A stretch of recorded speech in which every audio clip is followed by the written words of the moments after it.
Do we have any public speakers this morning? No public speakers today. Oh, okay. It's been a long day. It's been a long day. Okay, so I'd like to call the CPOC meeting to order, please. And the first order of business is the approval of the minutes of the CPOC meeting of September 26th. Motion. Second, please. All in favor? Aye. Terrific. I'm sorry.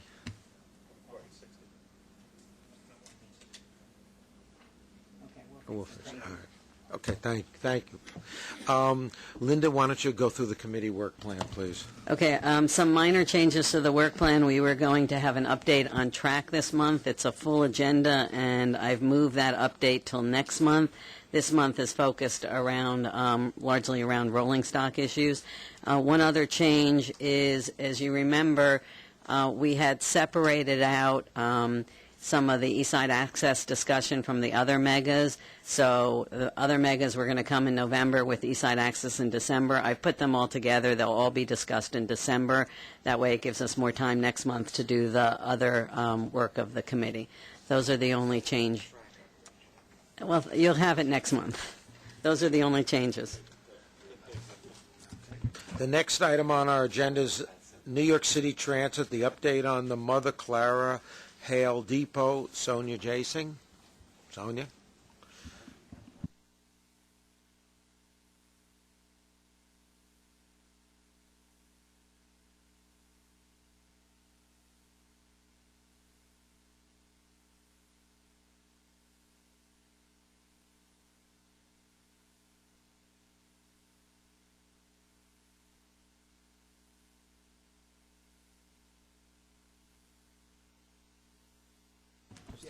That's just to speak. Oh, that's to speak. Oh. Good afternoon. My name is Sonia Jaising, and I'm here to update you on the presentation I made in March 2011. This presentation, like the one in March, will focus on the elements that were identified by the risk assessment study done in February 2010. I am very pleased to report to you that this extremely challenging 32-month design-build construction of the Mother Clara Hale project is 15% complete, and it's on time and within budget. Thank you. I contribute this success to the effort Transit had put in on the risk assessment that we had done in 2010. We focus our day-to-day management on the elements that were identified in this study.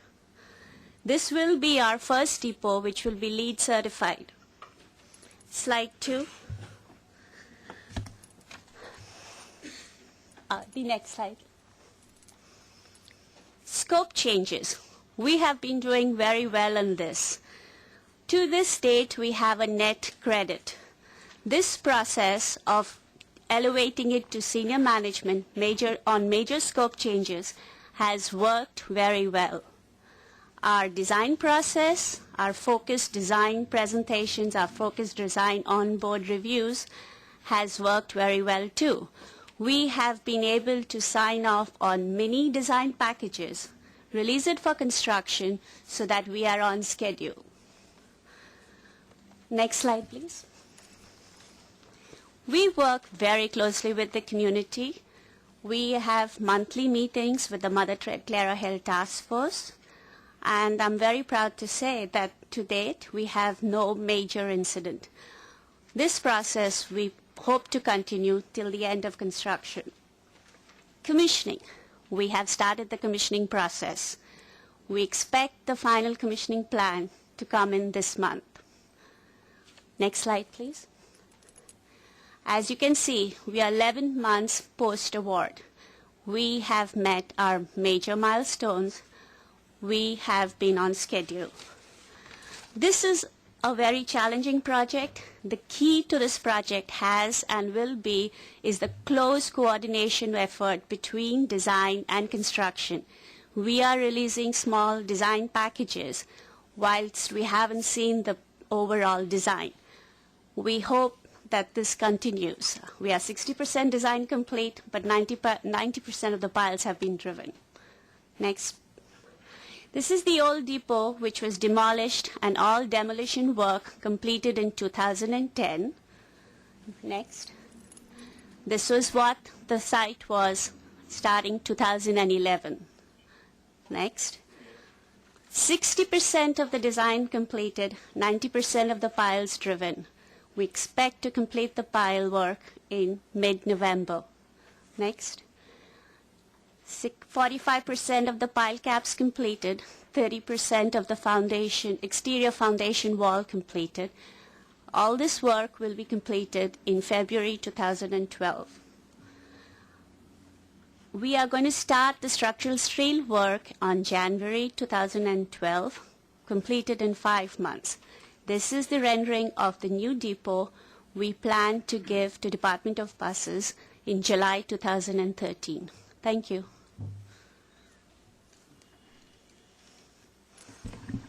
Good afternoon. My name is Jim Castle from the Independent Engineer. We just have a couple of comments. In closing, the first one is on the schedule. The current contractor schedule recovers some earlier delays of the project, but currently shows that it's on time. And we will continue to monitor the project for adherence to the schedule, construction activities through July 2013. On the budget, we agree that the project is currently on budget. And we just want to make reference to commissioning, testing, and acceptance, which historically has been a risk driver in projects like this, that we're stressing the importance of New York City Transit completing their commissioning plan by the end of this month.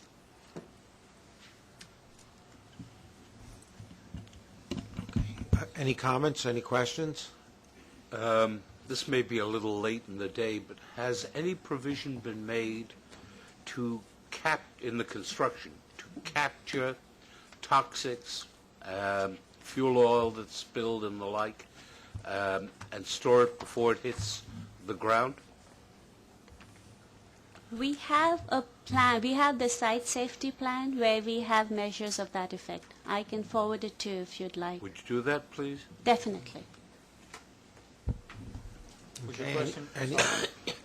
Mr. Miller, was In your any question bus with respect depot, to in construction any depot or for vehicles, Right. you're going to have oil spills Oh. and the like. And my question is, In the do you final have design. built into this design and plan any method in them by which you can capture that before it hits the soil, renders it toxic, and exposes you ongoing? I'm sorry, I thought it was during construction. No, the design has, the entire facility has oil water separators over and above what the code requires. This is according to the bus design guidelines. So you collect it in the oil water separators before you discharge it to the sewer. So yes, there is provisions. The entire 3 floors has it. I'd still like to see what you've got. Sure, we can provide that. Go ahead, Jim. It's difficult to tell looking at the picture of the rendering, but are these precast panels Yeah. on the outside? Yes. And just as an information item, is this as cost effective as my mind tells me it should be, versus building it by brick kind of thing? Our contract called for CMU construction. This was suggested as a cost-effective way. That is the net credit I had said that we have. Yes, precast is definitely more cost-effective than the CMU. Okay, anything else? Thank you both. Thank you very much. Next item on our agenda is the MTA update on bus customer information system. Sunil, please.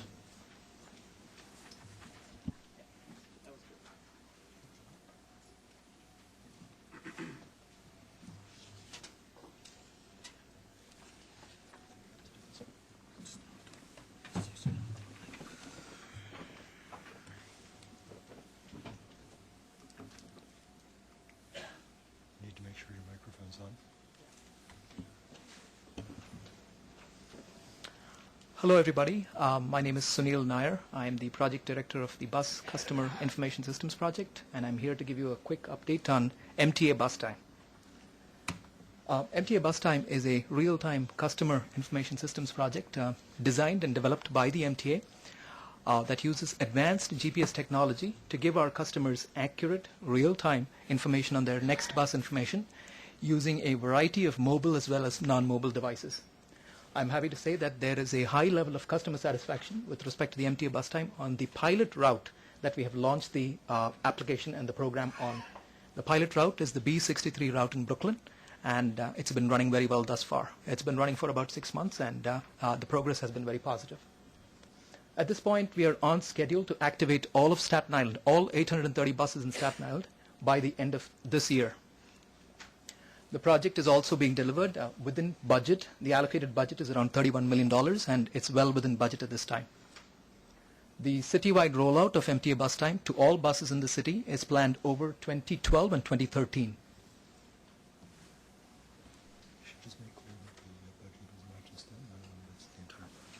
Sorry, Charlie asked me to update that the budget is not just for Staten Island, it's for the entire project itself, for all the city. The customer feedback on that pilot route has been extremely positive. We see about 1,500 requests to the MTA Bus Time system on a daily basis using their mobile as well as non-mobile interfaces. We see 1,500 requests across the web, the text messaging, the quick response code-based interfaces, and a variety of other interfaces to the system. As part of a survey done about 3 months after the system was launched, we noticed that about 94% of the users want to see this particular project deployed to all buses across the city as soon as possible. Of course, we also found out that a small percentage, about between 10 and 12%, found that they could not use the text messaging features appropriately. Some of the users also said that they could not use the website appropriately because the instructions were a little complex. For the text messaging system, we are working with external application developers to make sure that there are other ways by which such people can get to this information. Whereas for the people who find the website difficult to use, we are working with the MTA corporate communications to make sure that the website is appropriately designed and easily usable for a wide variety of users.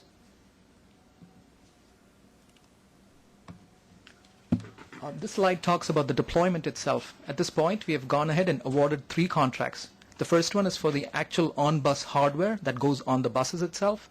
The second is for the back-office software that integrates the information that comes from the hardware with schedules and routes to produce your customer interfaces. And of course, the third one is the text messaging services that comes as part of the package. On-bus installations began on schedule on the 1st of October. The installations have been proceeding on a nightly basis when there is downtime in buses and revenue service is not really affected. 16 buses roll off the line every night between 7 p.m. and 3 a.m. in the morning. The installations are scheduled to end by the second week of December, again on schedule and as planned. Software development also is proceeding on a parallel track, and that is proceeding on schedule as well.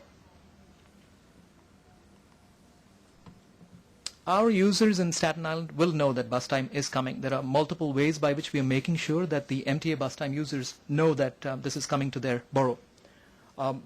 We are working with corporate communications to make sure that bus ads are plastered outside buses that talk about MTA bus time.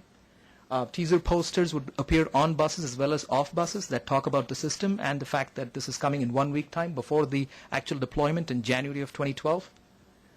We are also developing a brochure that tells people how best to use the system, what are the features in the system, and what are the ways by which they can access the system.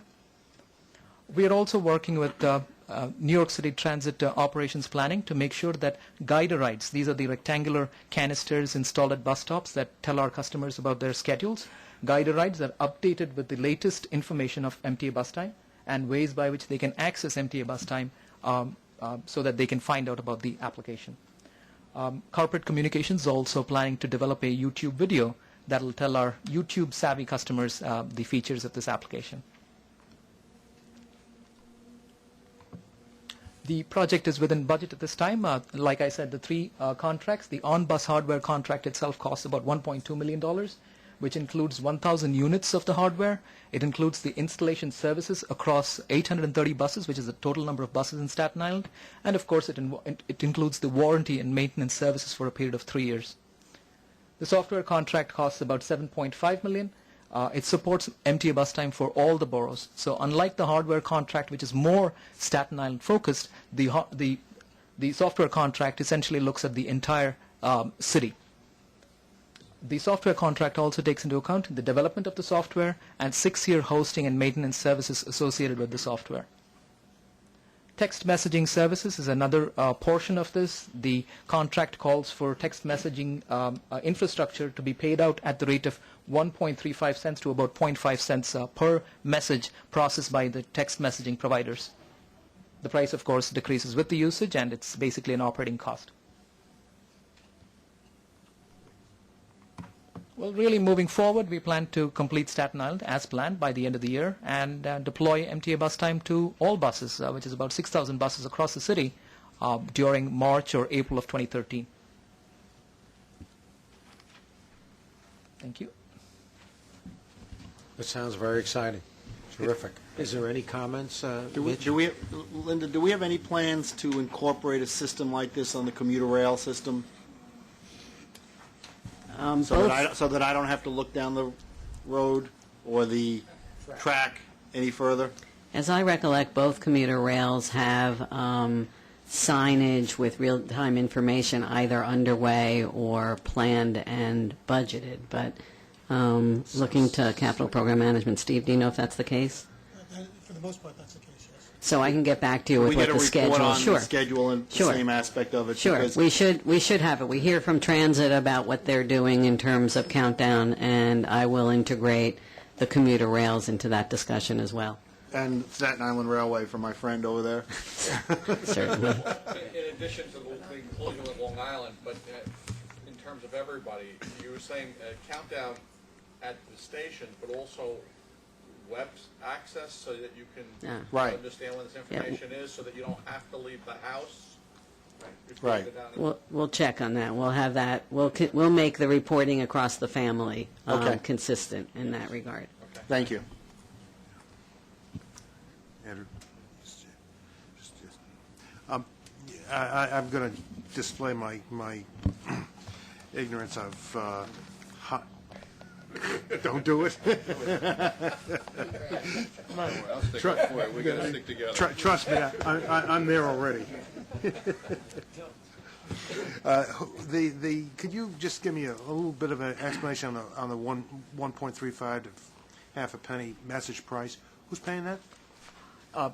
So that is a price that we pay to what's called a texting gateway provider that has texting relationships with all of the nation's major carriers.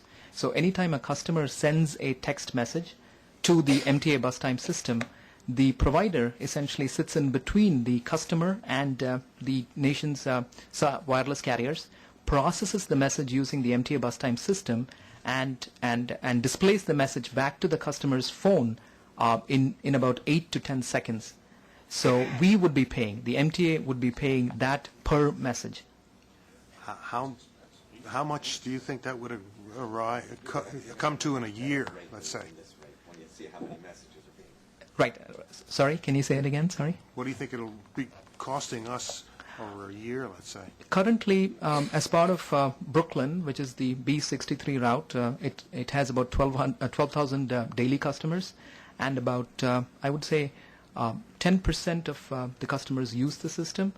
It's a very, very minimal amount. But in Staten Island, what we envisage is that if we extrapolate the same to Staten Island usages as what we found in Brooklyn, it should be about $20,000 per year. Yeah. Okay. That wasn't so dumb, now was it? As your slide said, and as a user who gets unlimited numbers of these things, I would imagine you'll be able to, when they see how many, when you expand to citywide, certainly, even just Staten Island, when they see how many messages are generated, I'm sure you're going to be able to negotiate a much better. Sure, I would it's going to be in the think so. It's going to be in the fractions of a penny, or even less, I would think. So. Right. Yeah. It's 0.5 cents. Yeah, the lowest that we've gotten down right now is 0.5 cents, but definitely, I agree with you. Yeah. It's a very small piece of this. Next item on our agenda is MTA Rolling Stock Capital Investment Strategy Project. Steve Baring. Before Steve does his report, I just wanted to say on the agenda for this month, we were going to be talking about the M9s, which is the rolling stock procurement that the railroads intend to make, and we were going to be talking about bus procurements. What we are now doing, as you all know, we have an initiative to look at doing all of our rolling stock procurements more cost effectively. So we're rolling all the discussions on rolling stock procurements into that initiative, and this will be the kickoff of what will be a continuing set of reports to the committee about efforts to drive down the costs of rolling stock procurements. Steve? Thank you. I'm Steve Barang. I'm Director of Capital Program Management for the MTA. I'm going to give a brief update on the rolling stock initiative.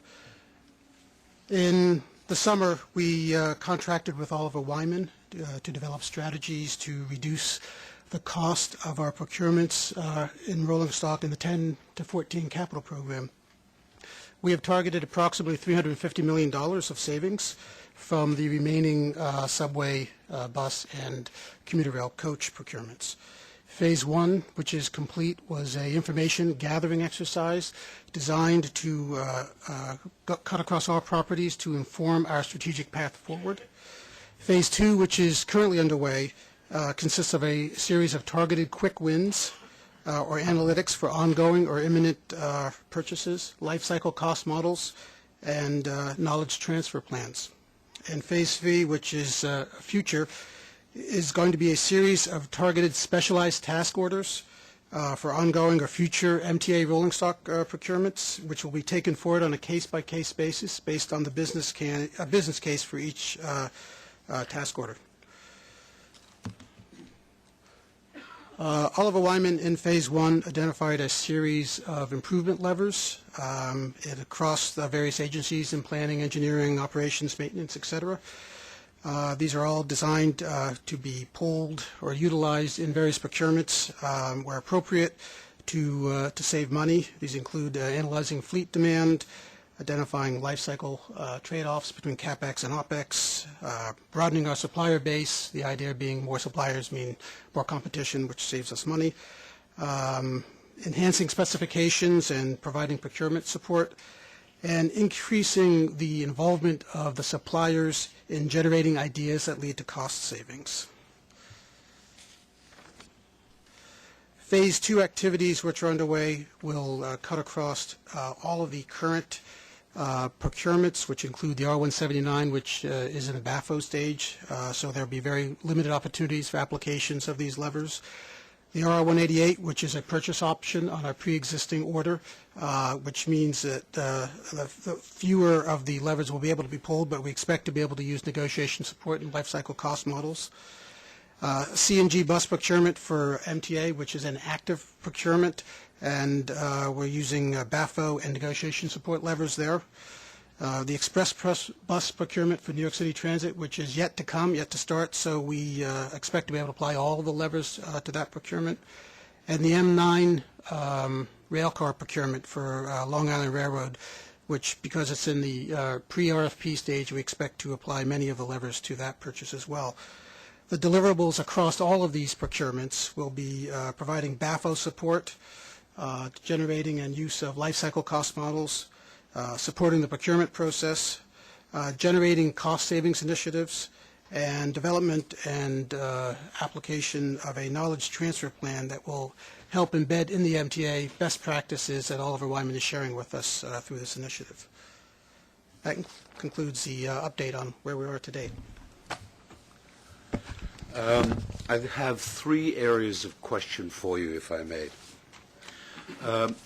One of the issues that we have seen in a variety of meetings today and in the past is that when parts are sought to be purchased for a variety of things, particularly when that particular model of train, bus, or what have you is out of active use, is that you have to go to sole source, to the original manufacturer or its OEM, to acquire it at whatever price you can best negotiate. My question for you on the first point is, Has anyone explored the possibility of placing a requirement in the original bid documents and contract that it is the responsibility of the vendor to provide either the parts at a current fixed cost or to assure that there is competition for replacement parts, servicing contracts, and the like? My objective here is sole source is a guaranteed way of avoiding competition and increasing price. And I want to know if we have explored a way of avoiding that. For the procurements that are in the early stages or haven't yet started, yes, that is clearly something that Oliver Wyman is looking into. Right. I'd like to be kept advised of that. Okay.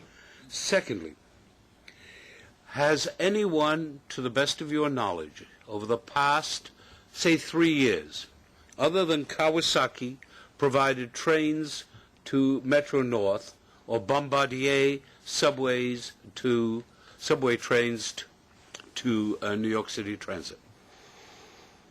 Not to the best of my knowledge, but Well, subway trains have been by Allscar, which is a joint venture with Alstom and Kawasaki. You're right, Bombardier for the M7s, and Kawasaki for the M8s. but also Alstom. All right. My point is, have we taken any steps, affirmative steps, to require competition in that field, whether it be going to China for Dahlin, to Poland for its manufacturing facilities or the like? I am troubled by what looks to me like anti-competitive practices here. For the M9 procurement, which is the Long Island Railroad commuter rail procurement, All of them. We have gone out to 5 vendors, up from the 2 typical ones that you've talked about, Bombardier and Kawasaki. We've doing beginning stages with 3 other vendors as well, 2 of which would be brand new to us, one which is a Spanish vendor and one which is a Korean vendor. My point in this is at some point, sooner hopefully rather than later, the Attorney General is going to take a look at this stuff and its anti-competitive effects. And I would urge you to take steps now to maximize competition, much as Jay Walder did with the bus experiment. Well, it is one of the levers that we're looking to do, which is to increase number of suppliers so we can have increased competition. Again, any materials that Wyman comes up with on this, I'd like to see. Yep. Third, with respect to the Wyman reports, to what extent, if any, has Wyman gone out and tested the market to determine who is available to manufacture or produce any of these products anywhere in the world?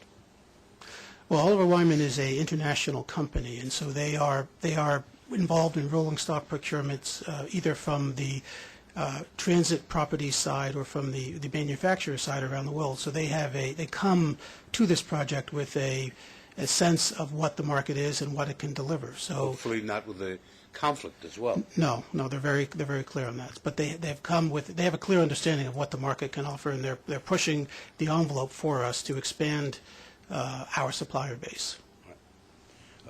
The hobby horse I'm riding here is quite clear. There is a sense on my part at least, and on the part of some that I've talked to, that we are facilitating anti-competitive activities, and that should stop.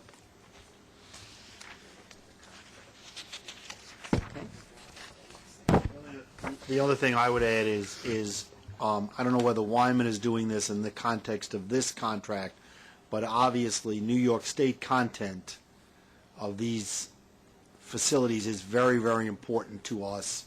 We had that conversation on the bus issue, if you recall, and it is incumbent upon anybody who bids to understand that New York State content, New York State manufacturing, in whatever way has to be an integral part of the selection process. Except if something is federally procured. If it's procured with local funds, you can have New York State content. If it's procured with federal funds, it's Buy America, but you can't specify New York State content. We typically, on rolling stock, with the bidders that you've mentioned, they both have facilities Right. In New York, so that provides some ability to usually insure, but if it's with federal funds, you cannot specify even with content. even with anybody else who is now coming in who has We not try been and here encourage, before. absolutely, and we have seeded rolling stock within Yeah. the state in a big way, and similarly bus manufacturing and parts within the state. But we'll just tell them it's any state between Connecticut and New Jersey. Steve, I'd just like to go back. Something that Chuck said I think is really important. If you've taken an interest in procurements like I've had all these years, and I spoke to Tom Prendergast about this, I think this matter that he brought up about the sole source on the parts, replacement parts, like air conditioning is always one of the different air conditioning parts, the brake shoes.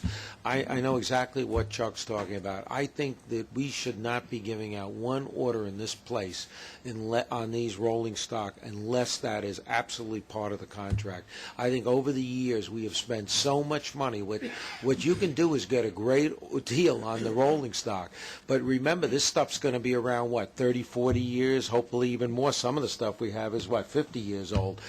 Think about the amount of money that's put into replacement parts there if we don't have a open bidding process on those parts. And I think this is something, Linda, I don't know, this over here right now is not the forum to do this, but I think Chuck brings up a really important point. If you go back and look at this, it's been really costly to this agency. And I think a great deal of the sole source contracts and the procurements that are given out of here come right out of this thing here, right here. Cubic. See, I tell you something, and I think that we spend so much time, and I know we're trying to get a really good price on the car, the basic car, and obviously that's really important. But I don't think we should give a contract out unless it's provided for what Chuck's talking about in the spare parts. Well, as we come back, as I said, we're going to do regular reporting to you on this. We'll make that a subject of reporting back to the committee on. I appreciate that. My only point is, where you are at an early stage of discussion, right, is the time to raise this issue and to build it into the agreements. The other thing, a lot of times, a lot of these parts, we have to be sure that these parts are, how do you say it, I don't know the correct interchangeable with what's in the marketplace. I mean, I think some of the times we get into these things where the parts are rocket science parts and you can't buy them in the open market. I mean, to me, air conditioning replacement parts, compressors, things like that, where we always get hung on, that should be something that's out there in the market.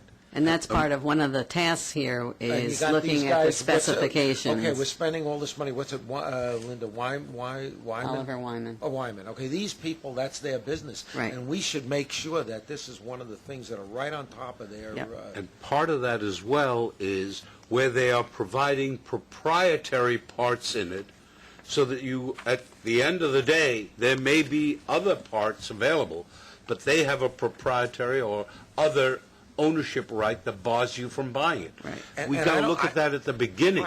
Right, you're 100% right. The earlier, some of these are pretty far along, and as Steve said in his presentation, there are some where more of the levers will be able to be No, but I don't agree pressed. with that, Linda. You know, want to know something? Before we give this contract out, the operating committees, whether it's the rail committee or the transit committee, should stop these. This should really be taken care of, because this is a hell of a load of dough.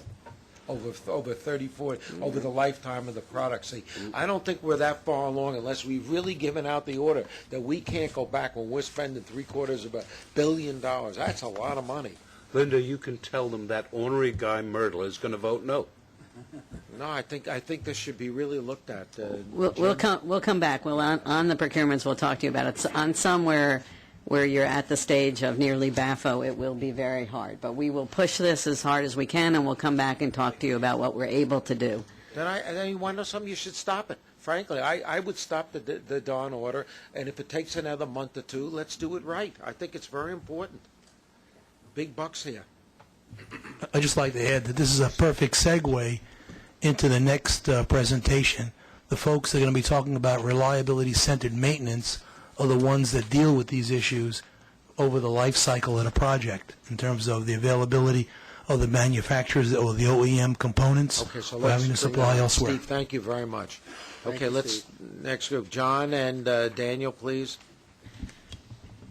Yeah, before we get to this, I just wanted to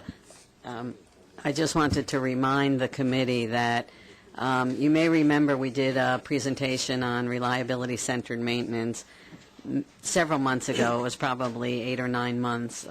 This is something near and dear to my heart because the stronger the maintenance program is for the rolling stock, the better opportunity we have to see the full useful life of the rolling stock, and for me to only have to spend capital dollars at the outset and not on major overhauls or things like that. So we did a report early on about reliability-centered maintenance, and the railroads have done a lot, as you'll hear, a lot of work on that since, and this is an opportunity to update you on how they're doing. Transit has a similar process with rolling stock called their SMS process. It's very mature. It's been in place a long time, and the railroads are now in a position where they're becoming as mature in their maintenance program as transit. So I'll turn it over to them. Okay, thank you, Linda. My name is John Kesich. I'm the Chief Mechanical Officer for Metro North Railroad, and we'll be doing a joint presentation with Long Island. To my left is Dan Cleary. He's General Manager of Fleet and Plant Support. And to his left is Mike Gellermino, Long Island Railroad's Chief Mechanical Officer. Reliability-centered maintenance is a fairly complex task, but we're going to try to keep this at a very high level to basically demonstrate how the operating departments at both railroads are protecting the significant capital investment that was made most recently on the M7 fleet, which was in excess of $1 billion of rolling stock for both Metro North and Long Island Railroad. As you've seen in the operating reports, the MDBF, or train delays associated with M7s at both properties, are extremely low. So what we want to do is maintain that high level of reliability and availability through the life cycle of the M7 fleet, as Linda has mentioned. Moving on to start the presentation, what we want to talk about again is the RCM process. Both Metro North and Long Island Railroad have different levels of resources. However, we've been working jointly over the past 4 to 7 years on developing a consistent approach to reliability-centered maintenance. And what we'll talk about briefly is some of the critical components in the RCM process. We're going to discuss some common goals and opportunities to save life cycle dollars at both properties. We're going to give some examples on how using the RCM process has actually shown benefits at both Long Island and Metro North from an operating budget perspective, and we want to present the fact that we are doing due diligence in maintaining the significant asset. And we just want to touch briefly at the end on some challenges we see going forward in maintaining these fleets for the next 30 or 35 years. Next slide is going to talk a little bit about what is reliability-centered maintenance. And at a very high level, RCM is looking at the mission of the vehicle and how particular failures affect that vehicle's ability to successfully complete its mission. And at both railroads, the mission is to have the cars available every day to the consensus requirements, so we have no standees at either property. And the mission is that once the train is dispatched, it makes it to its final terminal within 6 minutes on time with no delays, terminations, or annulments. And again, we just want to reinforce that the operating departments have been working more closely with the capital folks, I think, than ever before on looking at the life cycle cost impacts to both the capital expense and the operating expense. The next one is just going back to the previous slide. And again, the third bullet there, it's the strategic use of capital and operating resources. In the past, there was some disconnect between the capitally funded programs and some disconnect between the level of maintenance done in the operating budget. And some of the trends have been to shift activities to the capital program, which becomes relatively costly. And what we're doing now is, based on the life cycle cost perspective approach, looking at how do we minimize dollars overall, independent of whether the dollars are coming from operating or capital sources. And with that, I'll hand it over to Mr. Cleary. Critical components of RCM. RCM is a preventive maintenance concept that starts from the periodic car level inspection, maintenance, and continues throughout the planned higher system long-term maintenance. While planning our maintenance activities, we adhere to all FRA compliance standards. As the RCM program matures, a proper balance between basic and enhanced resources will be realized, geared at maximizing performance while minimizing costs. Next slide, please. Critical element of any effective RCM program is a comprehensive asset management system, which can provide the critical data needed to make key decisions in your maintenance programs. The RCM process is a continuous performance improvement cycle with three key elements: planning, management, review, and analysis. The planning includes scope definition, bill of material, bill of labor, scheduling, and quality assessment. The management is the tracking of progress for its plan. The review and analysis covers performance reviews, failure investigation, tear-down analysis, material uses, and process monitoring, all of which are captured in our asset management system, providing critical information so we can make informed RCM preventive maintenance decisions. John? Some of the common goals and opportunities. Next slide. As Dan mentioned, this is a comprehensive approach using actual data to feed back into the RCM process.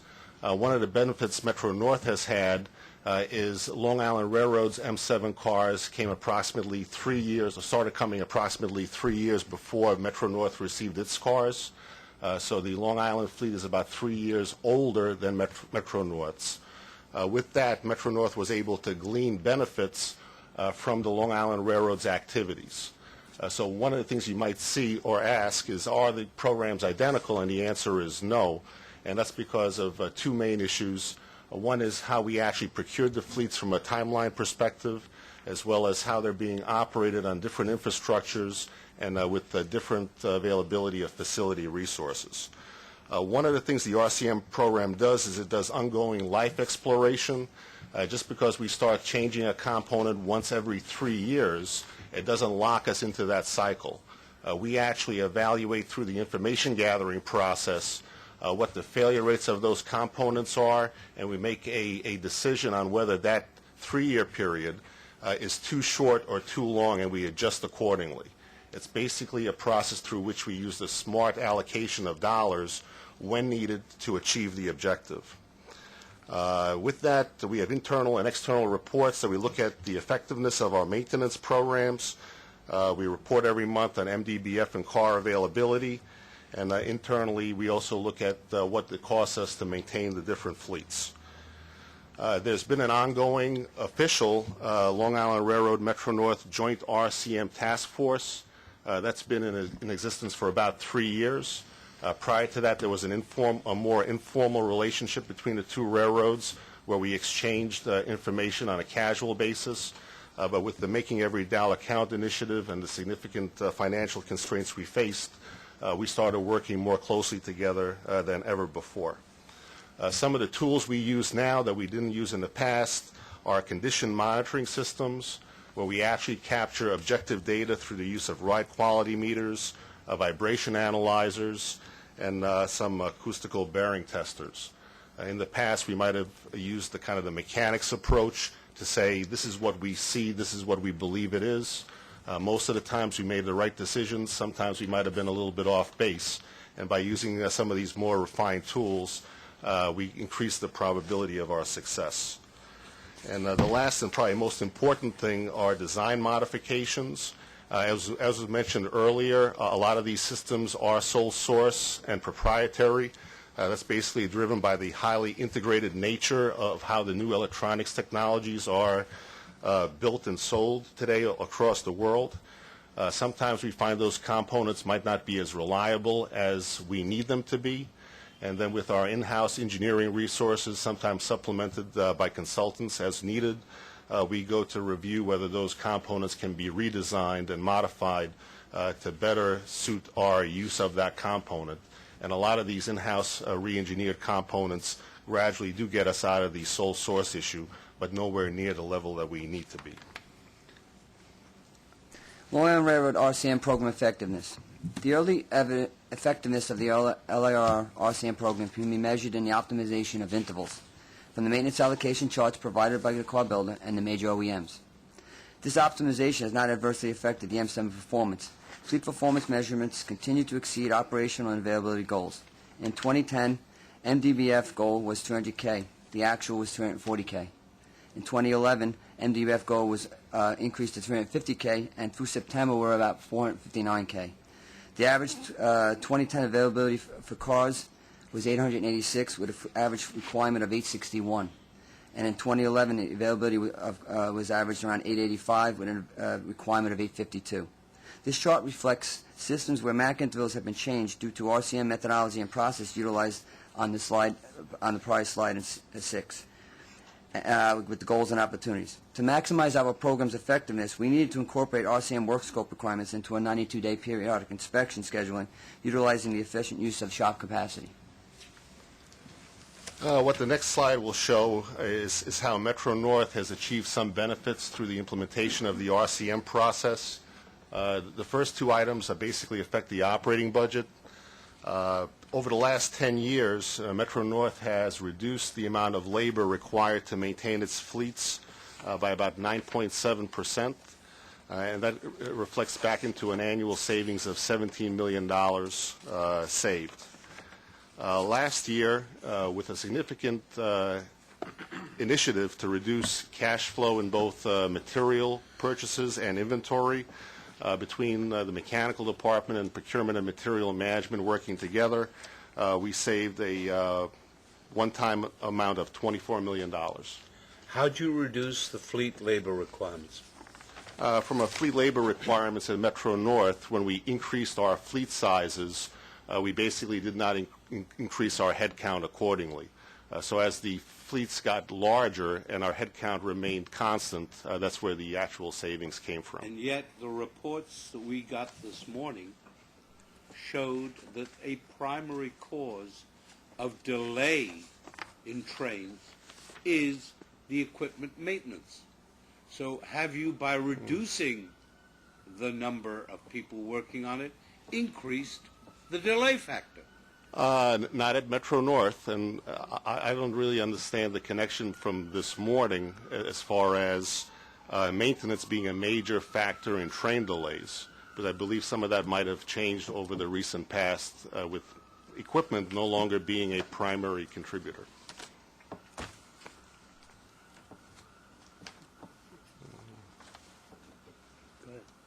Okay. The next bullet kind of shows how we've saved some capital funds, basically through the use of operating capital and operating initiatives using in-house maintenance forces. Metro North eliminated an off-property capital overhaul program on our M3 fleet. Basically, we did an in-house program over a 5-year period called the M3 Performance Improvement Plan. That cost around $250,000 per car, and that has shown to have reaped benefits at Metro North on our M3 MDBF, and it will allow the cars to operate reliably until 2020, foregoing the need for an advanced procurement of M9s. Would you please look, when you get a chance, Yes. not now, at page 64 of the book this morning from Metro North, which shows that 1,680 incidents of delay were caused by maintenance of equipment. I will. One of the other items that we've saved the capital funds on is, as the board is aware, we had an off-property overhaul with Bombardier Transportation to overhaul approximately 104 end-door coaches. That was quite successful. However, that was required because the initial procurement of coaches that occurred between 1987 and 1995, they were not in the RCM program. So we had to spend significant funds to do an off-property overhaul. Back in 1995, we started procuring center-door coaches from Bombardier, which kind of coincided with Metro North's initial implementation of RCM. And through the implementation of that program, those 100 cars, or the second 50% of our fleet, did not require an off-property overhaul because those items that normally were deferred to midlife were done at the appropriate intervals in our in-house overhaul. All right. Can we go back to slide 7? Ron pointed out that I didn't mention the ones in red. A true RCM program to work effectively. You have savings where you extend intervals, but there are certain, as the cars operate in your department, operate on your railroad, certain intervals need to be reduced, meaning that the original assumption was at a higher interval, and because of a failure rate, we have to reduce the interval because it's not performing up to what the design was in the original MAC, maintenance allocation chart by the OEM. Well, let me call your attention to page 21 of that same report. In 2010, maintenance of equipment as a cause of category for delay was 100 for year to date in 2010. In 2011, it was 1,929 instances. So my question continues to be, you can't have it both ways. Either it's a cause and you got to do something about it, or it isn't a cause. I think we both agree, and we'll get back to the contribution of mechanical delays to OTP. I can just say from a Metro North perspective, I believe the last time we looked at percentage of OTP affected by mechanical delays was somewhere in the range of 1% of OTP. And I do know at Metro North, the primary driver for mechanical delay incidences is on the New Haven line, which Mr. Permit has spoken about during the last two committee meetings. And that will be positively impacted by the procurement of the 405-car M8 procurement. That's going to be completed by 2014, and then we'll have the same level of success on our New Haven line as we do on the H&H. But we will come back to you. Please go to Long Island Railroad challenges. Long Island Railroad has 3 challenges that we wanted to talk about. Implementation of deposit train control system and east side access required 250 hertz is a challenge given the compliance constraint date of January 2016 for PTC and the limited number of integrators available to complete this work required both on our fleets and on wayside. The addition of the 250 hertz requirement further complicates this issue because it affects the ATC system as well. The diesel shop is required to provide shop capacity to complete 15-year RCM work, requiring the engines to be removed and rebuilt. And completing the global settlement agreement, which has resulted in vendor-generated field modification work and redesign of critical components that did not meet specification performance requirements, which is part of GSA 2 we just signed with Bombardier.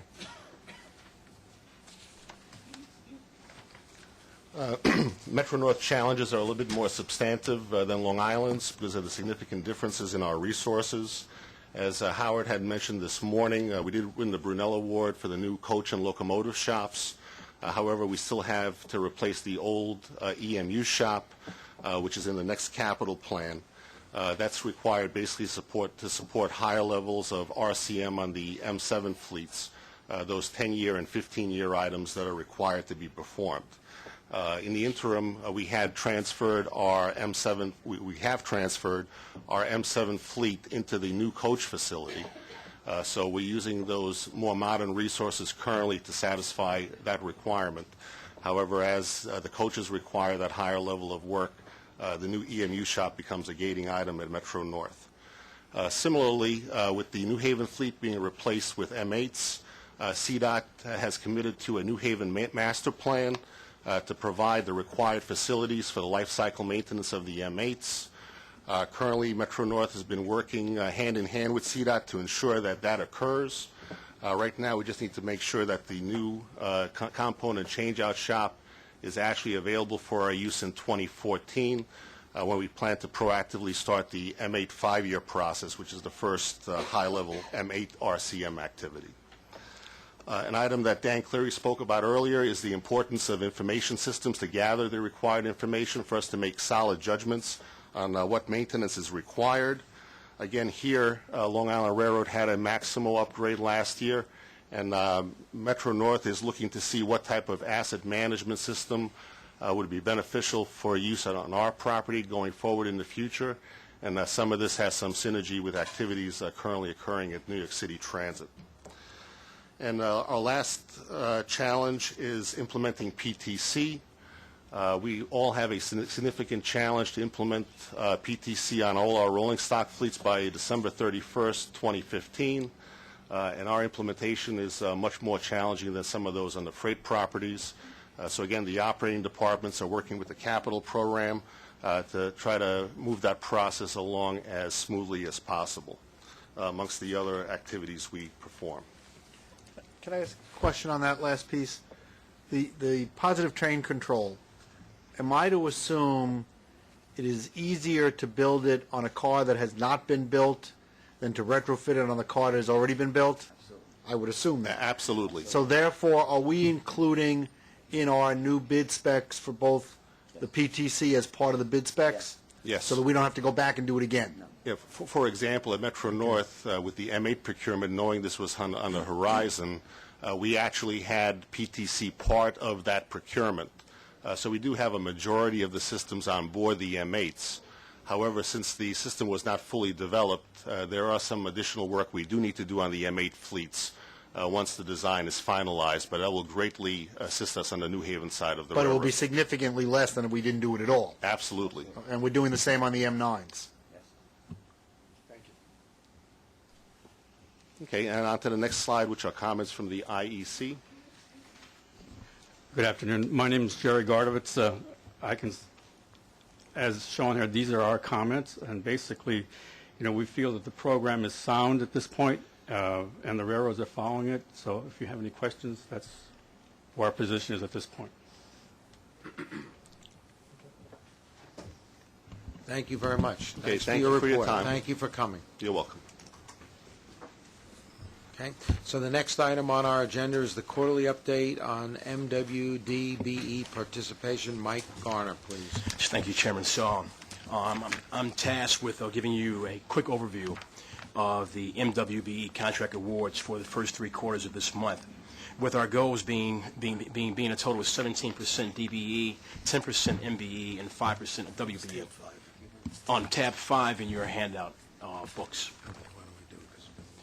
And after the first three quarters, we are deficient by 6 points with respect to our DBE goal, and that is a result of the mega projects that we awarded, where there was a limited amount of DBE firms in the marketplace in order to support the goal. We are exceeding our M and WBE goals, and we feel as though that the mentor program is a driving force with respect to prime contract awards being awarded to state-certified firms.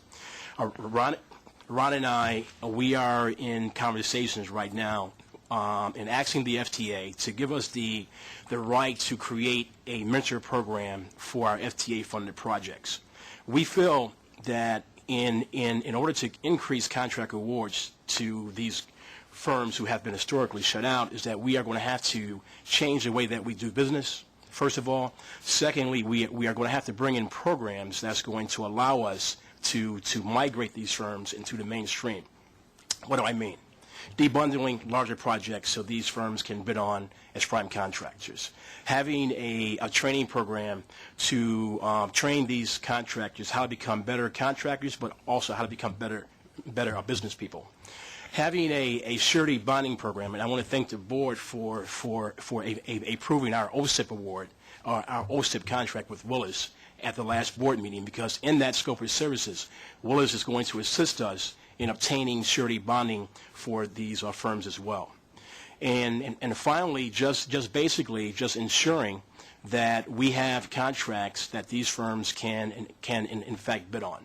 So I'm very, very optimistic. There's not a day or a night or weekend that we are not thinking about what kind of programs that we can bring in that's going to allow us to do a more effective job with engaging the MWDBE population.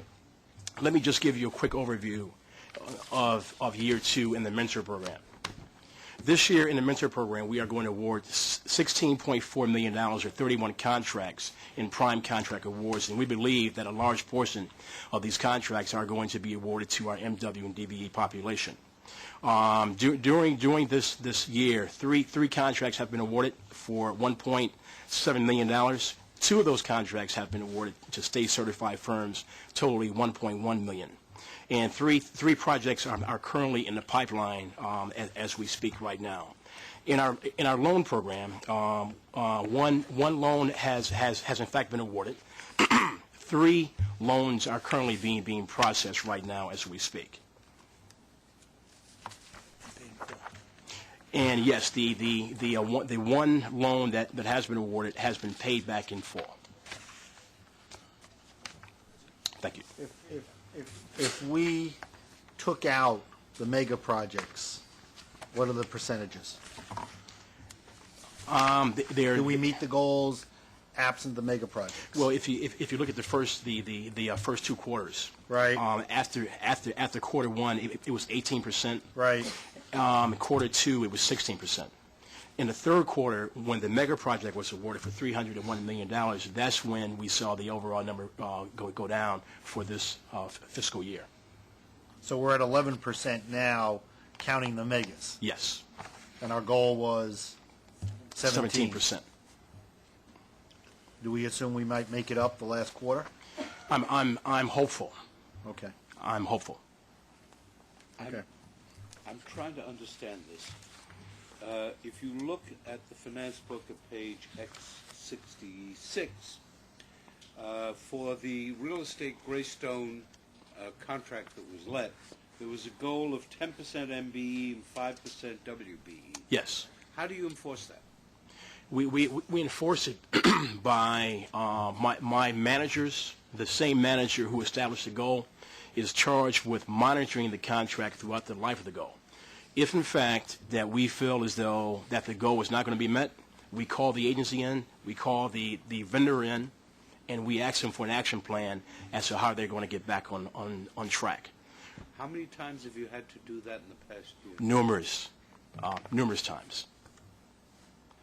We are sending a very, very strong message that the goals that's set are going to be the goals that's going to be achieved. That the word goal is a different definition. Yes. It's no longer just a goal. Right, no. No. All right, thank you, Chairman. Board. Item number 8, the capital program status is in your book, and Linda tells me if there's, in avoidance, in order to bring the meeting to a close, if there's any kind of questions or anything you have, please contact Linda. She'll be glad to go over it with you, if that's okay with my fellow board members. And if it is, then a call for a motion to adjourn. Okay, all in favor? Thank you. The meeting's adjourned. Thanks for everybody. Thanks, Linda. All right, thanks a lot.